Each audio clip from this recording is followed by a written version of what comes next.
Now, there are many times that you may have to actually repay the government grant. We talked about one example, where there was a grant which was like a forgivable loan, which if I were to not to generate sufficient sales, then I was not to repay this. But if I were to generate sufficient sales, then I was supposed to repay this, and also I was supposed to pay interest. And then many times what happens is that, you believe that you are in a reasonably situation that you'll be able to fulfill the conditions and the grant will be received, and basis that you've recorded that as an income, right, on a systematic basis.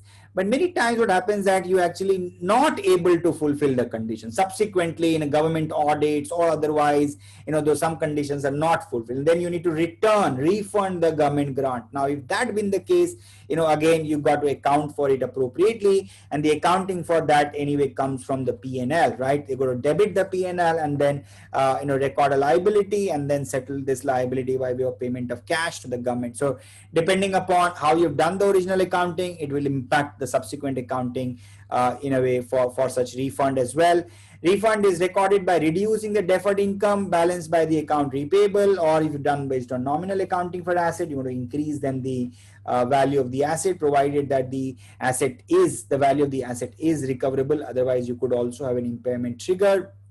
If it is related to income, refunds shall be first applied towards any unamortized deferred credit and then charged to profit and loss account. Okay. So let's move to this example, we are saying here Golden Limited receives a grant related to asset of INR 40 lakhs from the state government to set up a factory in an area devastated by volcano. Okay, scary. The grant specifically pertains to the cost of the new factory, which is like 2 crores, which is to be depreciated over 20 years. A condition attached to the grant is to have at least 250 people working for entire period of 20 years in that factory. After 5 years, conditions relating to the grant are not likely to be met in future. The condition requires a partial amount to be repaid to the state government for remaining period of grant. Now, this is what we need to do. You are required to determine how would the repayment of grant be accounted for at the end of year 5, okay, if the grant was treated as deferred income.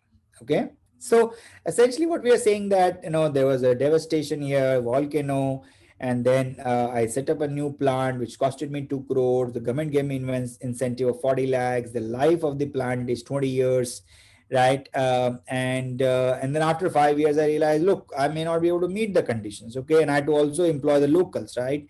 250 people and so on and so forth, right? Now the situation is how much I need to repay, if the partial repayment I need to make. Okay, would your answer be different if the grant was reduced from the cost of the factory? Okay, and then what would be the treatment of repayment of grant in full? That means entire 40 lakh I have to repay. Then what will happen? Okay, good, long question. So let's look at the solution here. Essentially, we are saying, I had an accounting policy choice here to record asset at 2 crore and set up grant at 40 lakhs, or I could have recorded asset itself at 1.6 crores. And then I would have depreciated over 20 years, and then how much, and then I had to repay after 5 years of the balance which is left in that account. And if I have to repay 40 lakhs, what will happen? Wow. Okay, so if there's a grant which is shown separately, okay, initial cost of the factory is what? 2 crores. Then government grant, which is deferred income on day 1, which is 40 lakhs. At the end of 5 years, essentially what's happening here, right? So I'm going to amortize this grant over a 20-year period, okay? So depreciation I'm going to charge on 2 crores by 20. So essentially, depreciation charged 2 crore into 5 by 20 is 50 lakhs essentially, right? Which is 10 lakh rupees depreciation per annum. Okay, so 50 lakh of depreciation is being charged. Then grant credited to income statement of 5 years. So 40 lakhs again divided by 20. So 10 lakhs is what the income which I have recorded. So balance left is how much? 30 lakhs, right? That is what I need to return. Okay, 30 lakhs. So if I'm going to return 30 lakhs, it's very simple. I'm going to debit the government grant and credit the bank account. Okay. So deferred income debit 30 lakhs, government grant payable 30 lakhs, and then I'm going to cut a check for that. Okay. Now let's look at the second situation. Okay. If I would have done from the plant and machinery itself, okay, then initial cost 2 crore minus 40 is 1.6. And then I'm going to depreciate this 1.6 over 20-year period. That means my carrying value is 40 lakhs depreciation, which is 1.2 crores, right? And then amount to be returned is how much? Is 30 lakhs, which is 40 lakhs minus 10 lakhs, 30 lakhs, which we just computed. The same thing, we'll have to deal with it. Now this 30 lakh, which I need to return, is what I will allow to capitalize. It's not a charge to the P&L because I've never taken this 30 lakh to the P&L, okay? So that is why it will be allowed to be capitalized. So my accounting for repayment factory, I'm going to debit 30 lakhs. Government grant, I'm going to credit 30 lakhs. Okay. And then I'll cut a check for 30 lakh rupees. So essentially my factory will go back, right?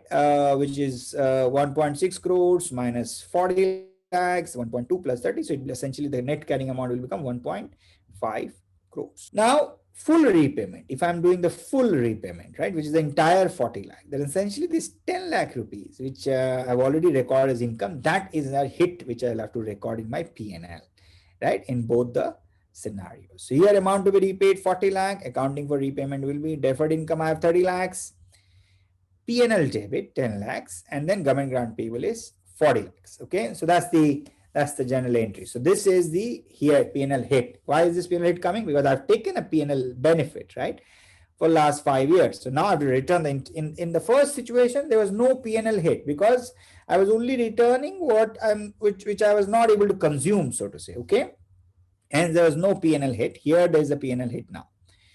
So government grant repayable. Now, if you look at both the situation, other situation, when in the case it is reduced from the cost of the factory, here it is slightly complicated. So I had 1.6 crores, and then at the end of the 5 years, 40 lakh is what I need to return. So I'm going to do the same accounting entry, which is depreciation is 40 lakhs. Now amount to be repaid is 40 lakhs. Then accounting for repayment will be debit the cost of the plant by 40 lakhs. Okay. Then credit the government grant payable by 40 lakhs. And also that is what step one I'm going to do. And then I'm also going to depreciate 10 lakhs and credit the factory by 10 lakh rupees. So I'm going to record the incremental depreciation, which I haven't recorded for last 5 years. This is in relation to accounting for government grant. Additional depreciation charge for the period before repayment. That's how you're going to do the accounting for all government grants. So we need to visualize all the standard, and I'll try and summarize this for you from a disclosure requirements and implication perspective. You got to disclose the nature and extent of government grant recognized in the financial statement, accounting policy, including the methods of presentation adopted in the financial statement, an indication of other form of government assistance, which is a disclosure only in a way requirement. If there are any unfulfilled conditions and other contingencies attached to the government grant, all of that is what we need to look at very, very carefully and disclose. So if I have to quickly kind of summarize what we've in a way talked about, so there's several things which we have covered, right? So we looked at what is a government grant, right? What is a government, in itself, whether it's a federal, state, municipal, or any other government authority.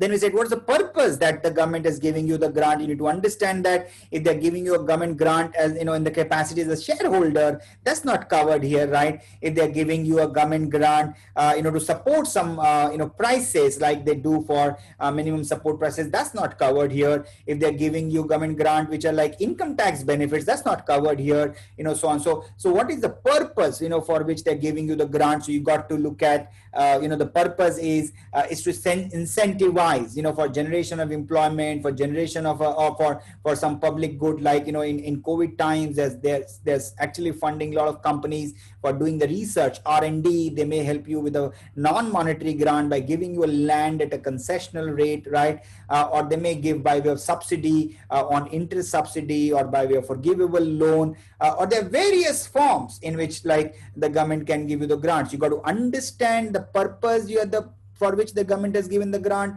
understand the conditions which are attached to the grant, and then you got to look at the recognition. So when will you record a recognition of a government grant? When there is a reasonable assurance that the conditions which are attached to the grant will be fulfilled and the grant will be received, right? The amount of the grant will be received. You meet both the condition, then it meets the recognition criteria. Then from a P&L determination, you got to then recognize this over, it meets the balance sheet recognition. From a P&L purpose, you got to record it in the profit and loss account on a systematic basis. And then there are multiple scenarios here, whether you're going to receive it with reference to an asset related grant, or you've received it with reference to an income related grant. For an asset related grant, you can record it on a net basis by reducing it from the cost of the asset itself, or on a gross basis by recording the asset at fair value and setting up the grant as a deferred income to be again credited to the P&L on a systematic basis. If it is related to the income, you're going to record this as a deferred income and then record this in the P&L as and when the related cost for which the grant's being given is incurred.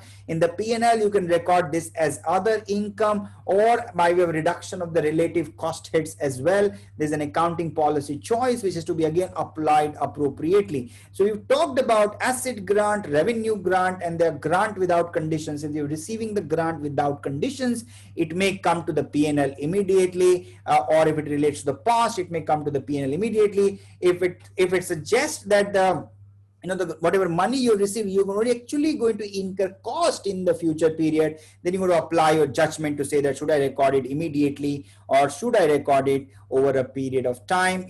From that perspective, let's quickly in a way talk through some of the differences between Indian GAAP and Ind AS 20.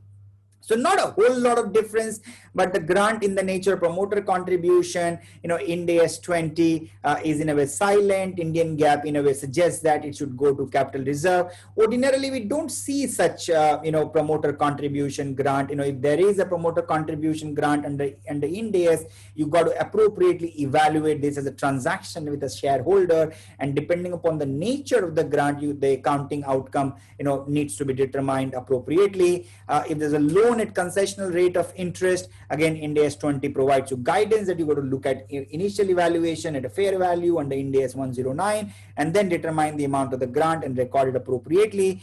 Indian GAAP is silent on this. If there's a government assistance not following within the definition of government grant, Ind AS 20 in a way requires for us to disclose this, give more information about this. Again, Indian GAAP is in a way silent on this. So not a whole lot of differences, but there are some, but lot of in a way consistency between existing Indian GAAP and Ind AS 20. But the important thing is that wherever there are government interventions, you got to evaluate the government intervention, the purpose for which the government is doing the intervention, and then appropriately determine the conditions which are attached to it and how you as an organization are going to fulfill those conditions, and then record this from a balance sheet recognition perspective, and there's a reasonable assurance that the conditions will be fulfilled and the grant will be received. If you meet both the criteria, record that as a deferred income, and then record in the P&L over a period of time, on an ongoing basis over the period over which those conditions are going to be fulfilled. So I'm going to request my colleague Amit, who's going to take you through the question bank, in more detail. Here we're going to also talk to you about a couple of the questions which were covered in examination as well. So all of that is what he will help and take you through in fair degree of detail. All of this material, of course, will be available to you, will be provided, feel free to ask us a question, as you go through this. Thank you very much. Thank you.